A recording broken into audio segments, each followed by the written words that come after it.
मणिपुर की घटना ने पूरे देश को शर्मसार किया। मणिपुर की घटना आज खबरों में, चर्चाओं में सबसे आगे है। मणिपुर की घटना इतिहास की सबसे बड़ी घटना है। मणिपुर की घटना आज़ाद भारत की सबसे दर्द विदारक और शर्मसार करने वाली घटना है। बहुत सारी चर्चाएं मणिपुर की इस घटना को लेकर हो रही है। तस्वीर तो हम आपको नहीं दिखा सकते या वो वीडियो हम आपको सीधा नहीं दिखा सकते, लेकिन उस घटना के बारे में आपको वो वजह बताना चाहते हैं कि आखिर मणिपुर की इतनी बड़ी घटना के पीछे की असल कहानी क्या है। आपको बता दें कि मणिपुर की आबादी करीब 38 लाख है। यहाँ 3 प्रमुख समुदाय हैं, मैतई, नागा और कुकी।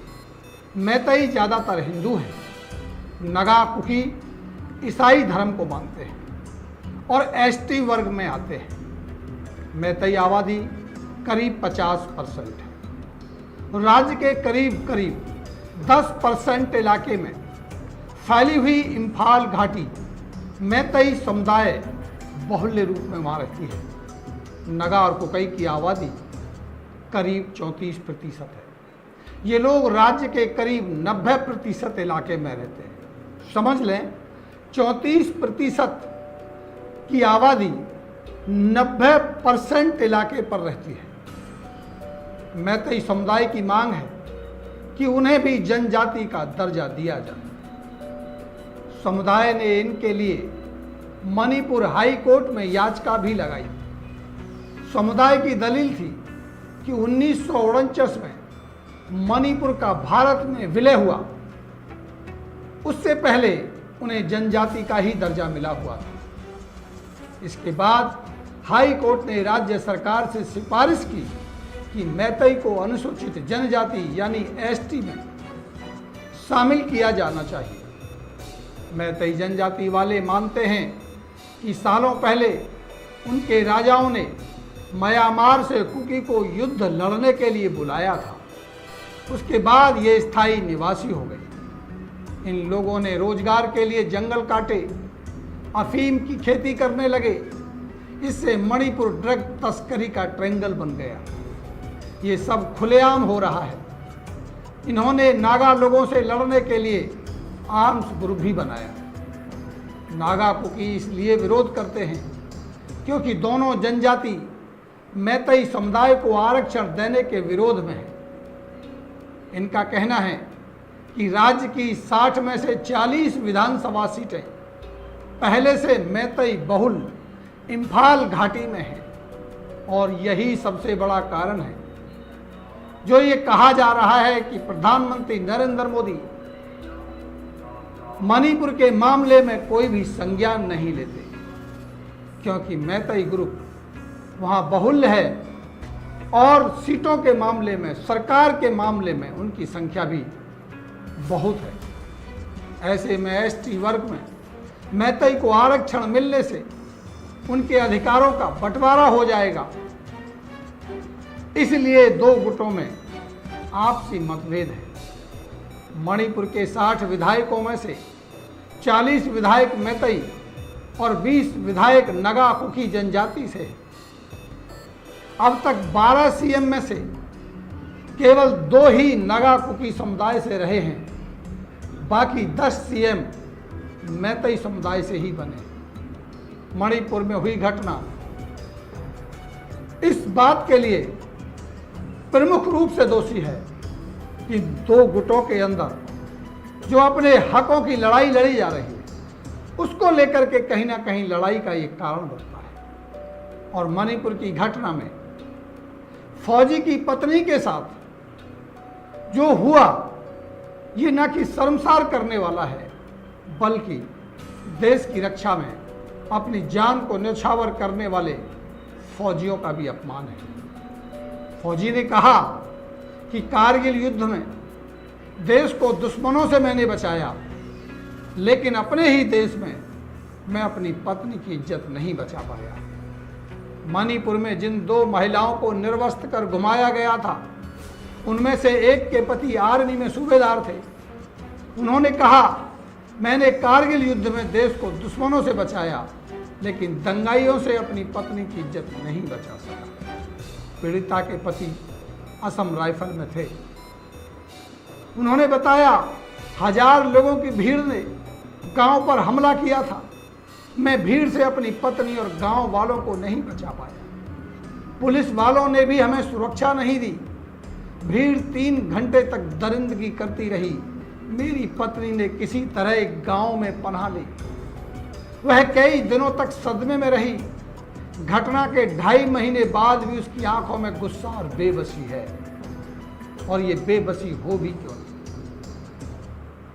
जिस प्रदेश में प्रदेश की सरकार नतमस्तक हो जाए, जिस प्रदेश में प्रदेश का प्रशासन नतमस्तक हो जाए और पुलिस अपराध के सामने अपनी आंखें झुका ले, आखिर उस प्रदेश में रहने वाला प्रत्येक एक व्यक्ति की आंखों में गुस्से के साथ बेबसी क्यों नहीं हो सकती। वहीं वीडियो में दिख रही दूसरी महिला की मां ने कहा, अब हम कभी अपने गांव नहीं लौटेंगे। वहां मेरे छोटे लड़के की गोली मारकर हत्या कर दी गई। एक मां के सामने बेटे की हत्या हो गई। प्रशासन मूक दर्शक बन करके आंखें नीचे झुका करके खड़ा देखता रहा। मां ने कहा कि मेरी बेटी को शर्मिंदा किया गया। मां ने कहा कि मेरी बेटी को शर्मिंदा किया गया। अब मेरे लिए सब कुछ खत्म हो चुका है। ये घटना 4 मई को धोबाल जिले में हुई थी। महिलाओं को निर्वस्त्र घुमाने की घटना 4 मई को धोबाल जिले में हुई थी। इसका वीडियो 19 जुलाई को सोशल मीडिया पर वायरल हुआ। वीडियो में दिखाई दे रहा है कि कुछ लोग 2 महिलाओं को निर्वस्त्र करके ले गए और उनसे अश्लील हरकतें की। पुलिस ने मामले में अब तक केवल 4 आरोपियों को गिरफ्तार किया और चारों आरोपियों को शुक्रवार यानी 21 जुलाई को कोर्ट में पेश किया गया। कोर्ट ने उन्हें 11 दिन की पुलिस कस्टडी में भेजा है। राज्य में 1/3 0 FIR महिला उत्पीड़न से जुड़ी हुई हैं। मणिपुर में 3 मई से 28 जून तक 5,960 FIR दर्ज हुई। इनमें से 1771 केस 0 FIR के रूप में दर्ज हुए। इनमें से 1/3 मामले महिला उत्पीड़न से जुड़े हुए हैं। NCRB के आंकड़ों के अनुसार मणिपुर में 2019 में 2,830, 2020 में 2,349 और 2021 में 2,484 FIR दर्ज हुई। वहीं इस साल मई जून में ही करीब 6,000 मामले दर्ज हो गए। राज्य के मुख्यमंत्री एन बीरेन्द्र सिंह ने खुद माना कि हिंसा के दौरान राज्य के विभिन्न थानों में हजारों FIR दर्ज है। जातीय हिंसा की वजह से लोग FIR दर्ज कराने के लिए एक दूसरे के इलाके में नहीं जा रहे हैं। 0 FIR दिल्ली, आइजॉल और गुवाहाटी में दर्ज हो रही है। ममता ने भाजपा से पूछा, बेटी बचाओ का नारा कहां है? पश्चिम बंगाल की CM ममता बनर्जी ने शुक्रवार को 21 जुलाई को मोदी सरकार पर निशाना साधा। उन्होंने कहा, आपने बेटी बचाओ का नारा दिया था, अब आपका नारा कहां गया?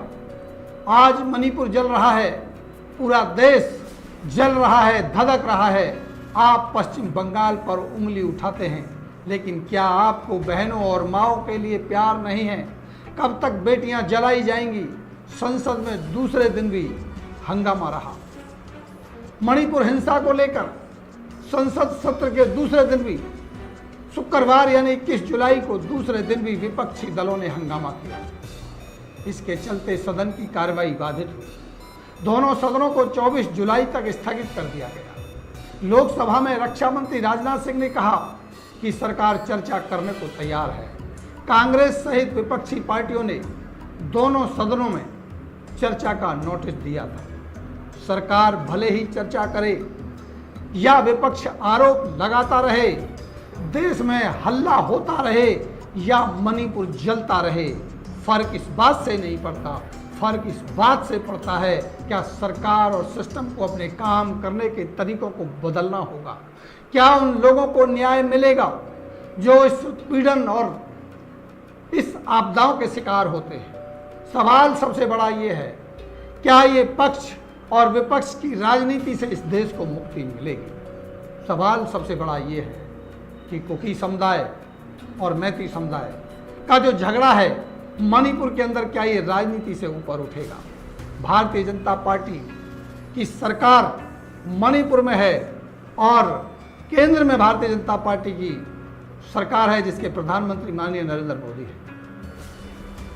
अगर कुकी के साथ हमले होते हैं और सरकार चुप रहती है तो ये आखिर कहां तक सही है और कहां तक गलत। सवाल सबसे बड़ा ये है, क्या राजनीति में सत्तासीन होकर के आप पक्षपात और भेदभाव की राजनीति करते रहेंगे। सवाल सबसे बड़ा यही है कि 75 साल बीत जाने के बाद भी क्या देश विश्व गुरु बनने की राह पर है या आपसी लड़ाई में, आपसी मतभेदों में देश जल रहा है, उत्पीड़ित है। हमारी चर्चा इस पर लगातार जारी रहेगी। आप देखते रहिए वीडियो और शेयर कर दीजिए। नमस्कार दोस्तों।